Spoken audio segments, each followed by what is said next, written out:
This is Milton Justice and my podcast, I Don't Need an Acting Class, which is loosely based on my book, I Don't Need an Acting Class.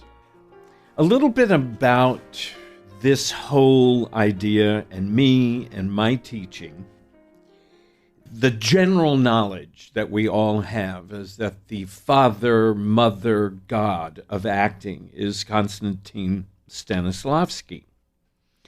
In the late 1800s, there was a new form of writing called realism. And what it meant was that we needed a new form of acting, because for the first time there were real people on stage. Before that, let's face it, nobody sitting in a production of Hamlet would turn to his friend and say, "Oh my God, the same thing happened to me. My uncle killed my father and married my mother." It's like nobody's uncle is Richard III.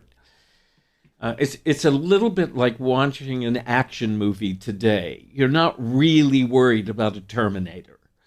So you can really enjoy it more. And it's interesting because there's a kind of distance between those characters and the people in the audience. It's like the people in the audience are let off the hook because they're nothing like those people. So suddenly on the stage were real people. And obviously playing a real person is different than playing even Cyrano de Bergerac. So we had to have a new form of acting. And Stanislavski was the first person, and certainly the first person to experiment with it, and the first person to write about it, and the first person to start a theater company that was exploring the necessity of this new form of acting. Stella Adler was an American teacher. She was an American actress. She was a part of the foremost movement in acting in America called the group theater. Stella Adler was the only teacher in the West who actually studied with Stanislavski. I happened to study with Stella. Eventually, I taught for Stella, and she was famous for teaching Brando, for teaching Robert De Niro, and she developed this way of working that was, I think, very, very logical and not scary. My book is a collection of emails between me and actors. It's a collection of emails based on something that happened in class.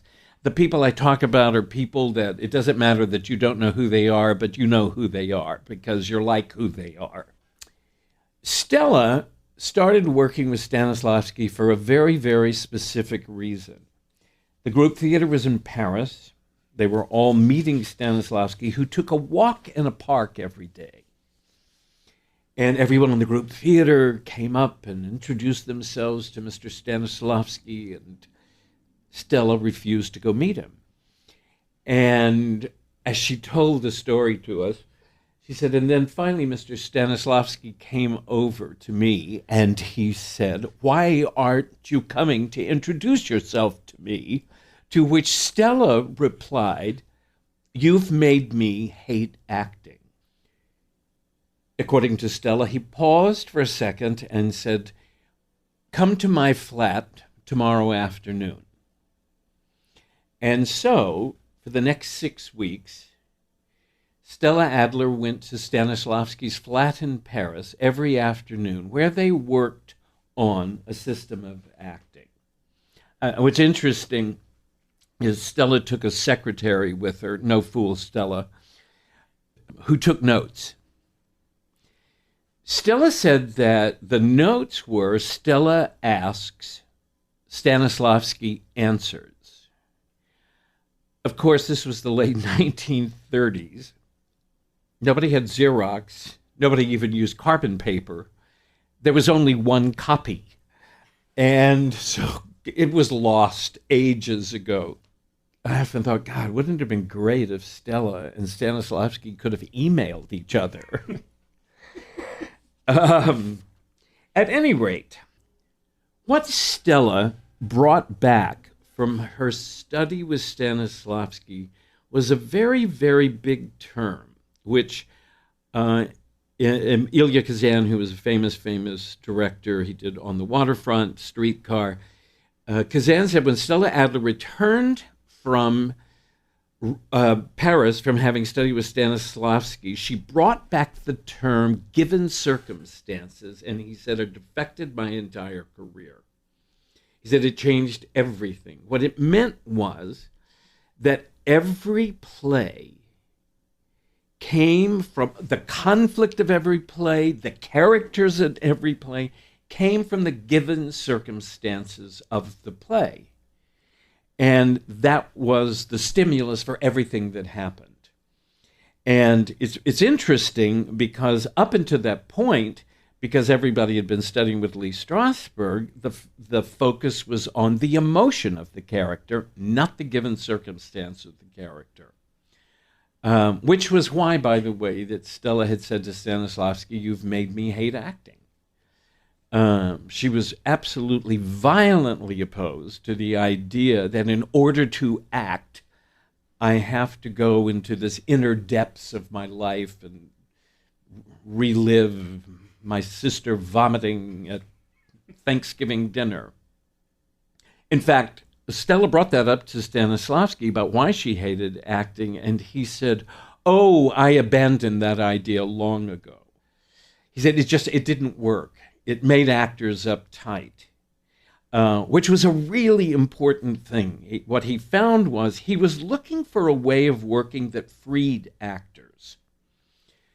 And what he found was when actors used their own lives for choices, it cut them off. Because it's like to me, it's like coming up the edge of a cliff on skis. Not that I ski. And it's like, oh my God, I'm getting to the edge where I used, my brother's death of leukemia. And it's like it made actors pull away rather than free them. And so he said, I abandoned that. It didn't work. But it was a very interesting idea because it caused such a schism in American acting, which still exists today in all sorts of places. The amount of work I do, I have to say, in my own classes with people who have been trained to use their own lives, I don't know, I think you go to your own life when you go to a therapist because you're trying to deal with it, not because you want to use it. Stella Adler and Konstantin Stanislavky began their work together when Stanislavky asked Stella to tell him, "Where have you failed?" And Stella related to him a play where she felt she had failed, and they discussed why. Then he told her how he had failed. Happened to be this part he wanted to do, Dr. Stockman in the Ibsen play Enemy of the People, and they discussed that. Something that I've stolen from that, by the way, when actors tell me that they sucked at an audition or they really nailed it, I always say to them, "What did you do?" I think it's important for actors to really be able to look at, I sucked at this audition because I wasn't in the place. I really nailed it because I let go and let the place feed me and let the given circumstance feed me, and I didn't enter. All of that, I think, is really important. We develop a different thing when we're actors than when we're real people. Not that we're not, we're not real people. I think it's important when you go to a play or a film and you like it, that you know why you liked it. I don't think we're allowed to be an audience anymore. But I like the idea that Stanislavsky and Stella started their work by trying to figure out why they had failed. I think it also is a great piece of information for us because it tells us that we actually can learn from our failures. I mean, you're not going to succeed every time, and it's fine.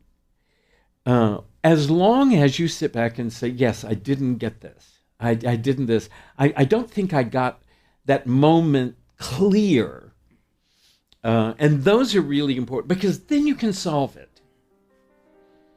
Then you can look back and say, why didn't I get it? Next time, I want to address an issue that I think is another one of those things that actors say. That is the kiss of death. And it's something that an actor said to me when I said to him, why did you take this part? And his answer was, I relate to him. So we'll talk about I relate to him the next time we get together.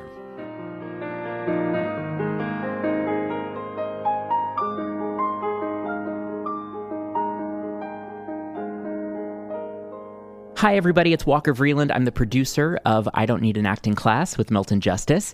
Director of online media is Evan Solers, and music is provided by David DeJuice. If you have a question or comment you'd like Milton to address on an upcoming episode, email us at questionsformilton@gmail.com. Again, that's questionsformilton@gmail.com. And if you like the podcast, please subscribe and leave a review.